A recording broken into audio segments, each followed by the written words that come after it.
Hey guys, it is Mark from the CryptoQuest 95. In this video, we're going to be talking about the Lightning Network and how Lightning is a complete and utter abject failure, technically, philosophically, and socially.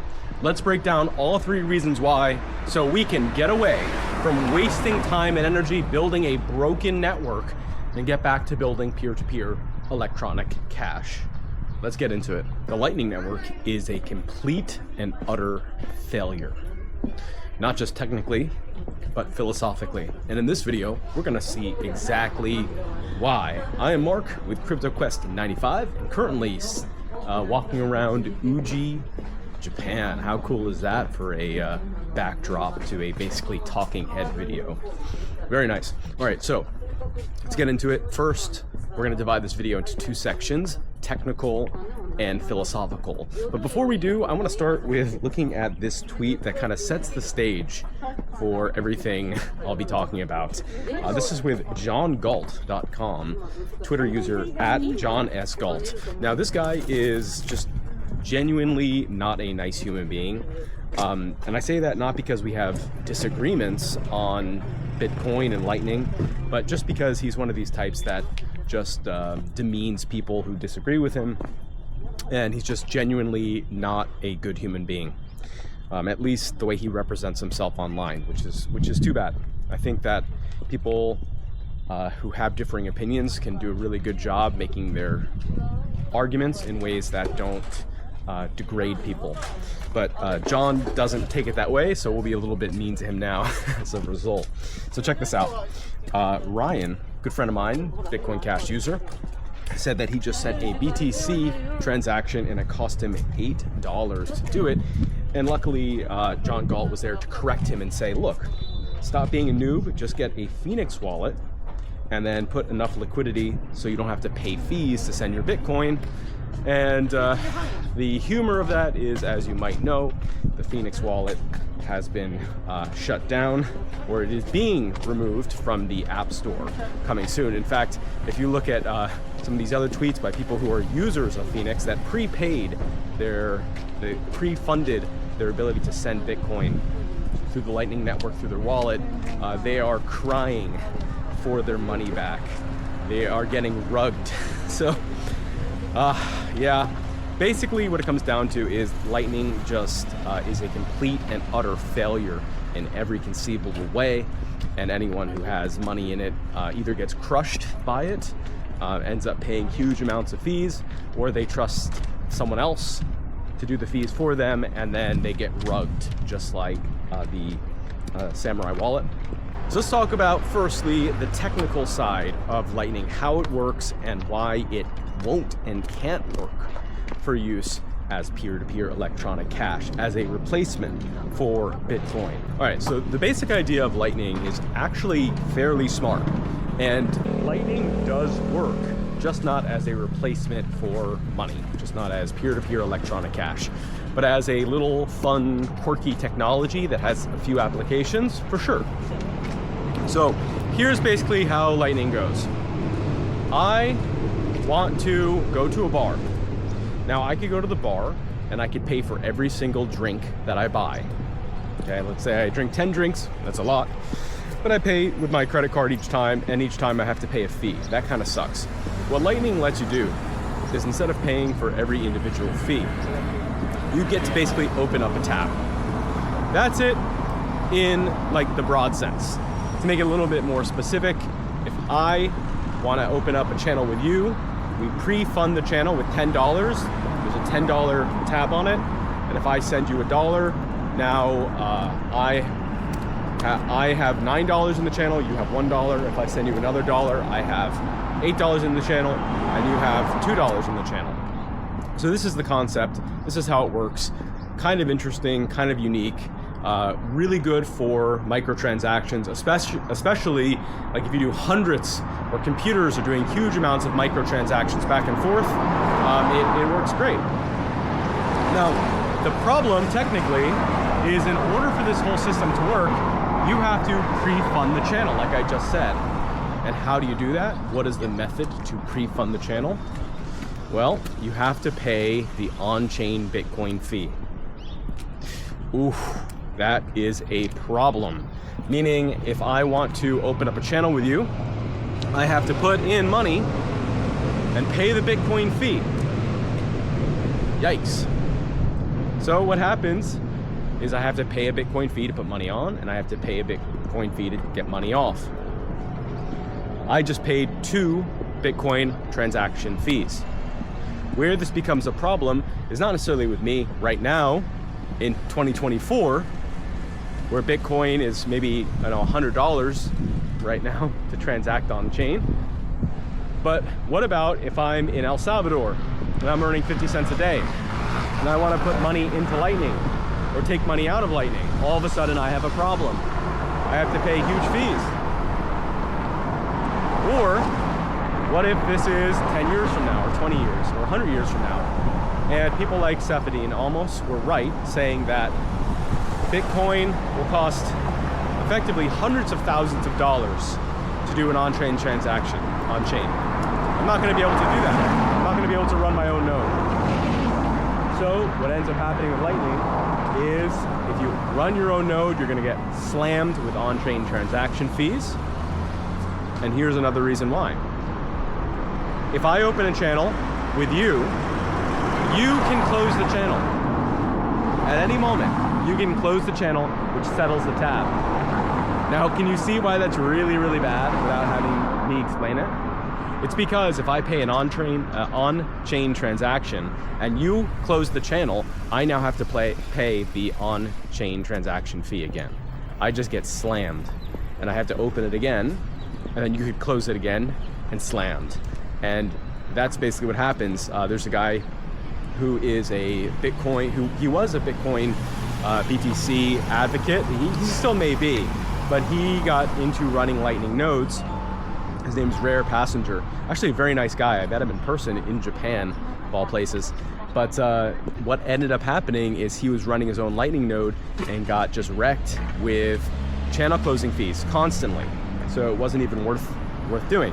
The only reasonable way someone can actually use Lightning is by using custodians, just by trusting other people and basically just using like PayPal. So Strike, all of these like really cringe, stupid services that you give them your money and hope that they give you your money back.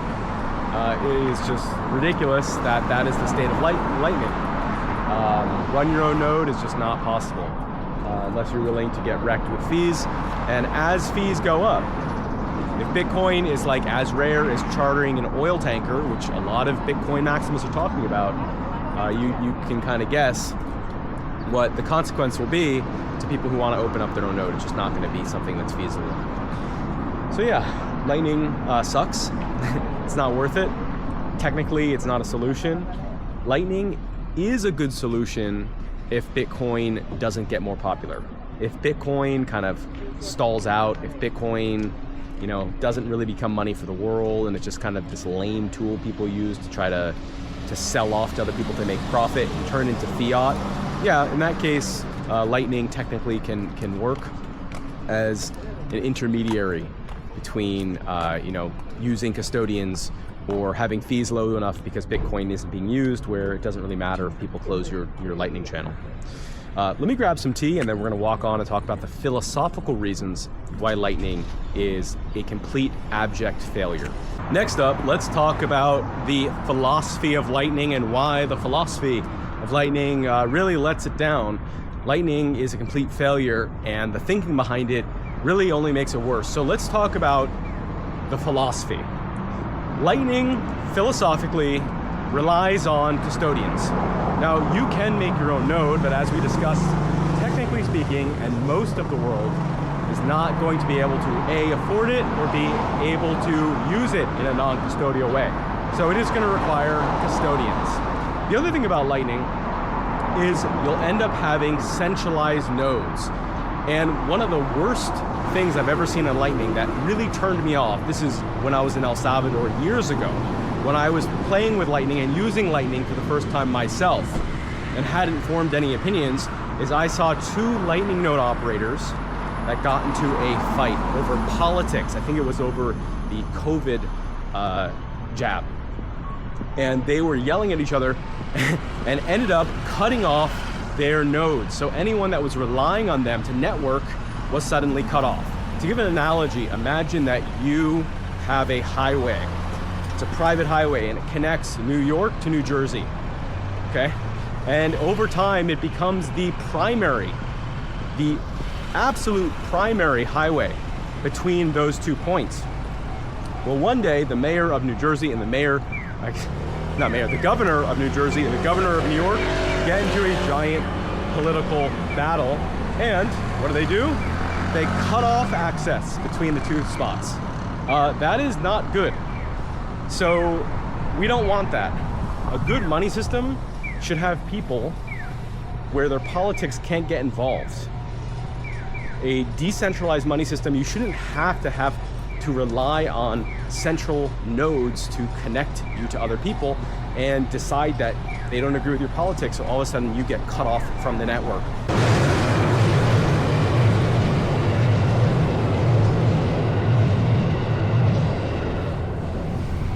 Another example of the censorship that Lightning creates, it's actually kind of funny. There's this guy named Roger Ver, and a lot of people in Bitcoin really hate Roger Ver because he is kind of against what Bitcoin has become, and he was an early Bitcoin investor who onboarded a lot of people to it. So when the Lightning Network came around, someone made a node called Roger Ver as a joke to kind of make fun of him. And what ended up happening was, anyway, a Lightning node operator made a node called Roger Ver, and all of the other nodes cut off access to it. Now again, that was funny, but what it does show is if someone knows you operate one of the Lightning nodes, okay, and they decide that you have the wrong political opinion, they can just cut you off. That's really scary. Yes, you could make a Lightning node and make it anonymous or pseudo-anonymous, but again, these kind of issues are non-issues. With Bitcoin Cash, or with even Bitcoin base layer, you can't cut off some of the computers from the network because the person who owns that computer has a different political opinion than you. That's one of the reasons why Bitcoin on its base layer is so incredibly strong. But with Lightning, if you know the operator, then you can choose to cut off access. It's just it's philosophically a bad design. Anyway, with that out of the way, another element of Lightning, which is really tragic as far as the philosophy, is the fact that it is an IOU. It is not real money. It is the equivalent of fiat. It's the equivalent of dollar bills. So a long time ago, in 1933, gold, the US government made people turn in all of their gold. You actually had to go to the bank and give them your gold. Totally insane. Now, a lot of people didn't, but that's irrelevant. It doesn't matter whether they did or they didn't, because the government made it illegal and stopped people from being able to use it and carry it and form businesses around it, right? Then again, with Nixon, we had the disconnect of the dollar bill from the gold, which was the gold standard that we had got erased. So all of a sudden, if you had dollar bills, which were worth an equivalent amount of gold, all of a sudden it was not tied to gold anymore. That's just what happens. The Romans did that. Everyone has done that. Whenever there's a currency that's connected to something that's sound, it usually gets debased. What's really good about Bitcoin is that that isn't supposed to happen. You can't debase it. You can't inflate it. But what you can do is make it so expensive that people can't actually use it, so that they form a layer on top of it, and then that layer on top, debasing it, no problem. No problem at all. So unfortunately, unfortunately, everything is about incentives, right? So the more people use Bitcoin and the more popular it gets and the fees get higher, there is more and more incentive to use centralized Lightning services. And the more and more pressure and more incentive there is to use Lightning, the more financial incentive there is for people to use Lightning IOUs and then debase them. And the thing is, this isn't even just theory, right? Although in terms of economics, this is exactly how it works. Everything is based on incentives. And unfortunately, the incentive of Bitcoin and Lightning is the more popular it gets, the higher the incentive is that it is debased in terms of people using IOUs and then those IOUs getting debased, which is ironic because the way Bitcoin was meant to be designed and was designed originally was the more popular it gets, the more decentralized and secure the network gets. Well, in this case, it really is the exact opposite. The more popular it gets, the more centralized and least stable in terms of protection from debasement it gets, in terms of usable currency, in terms of money.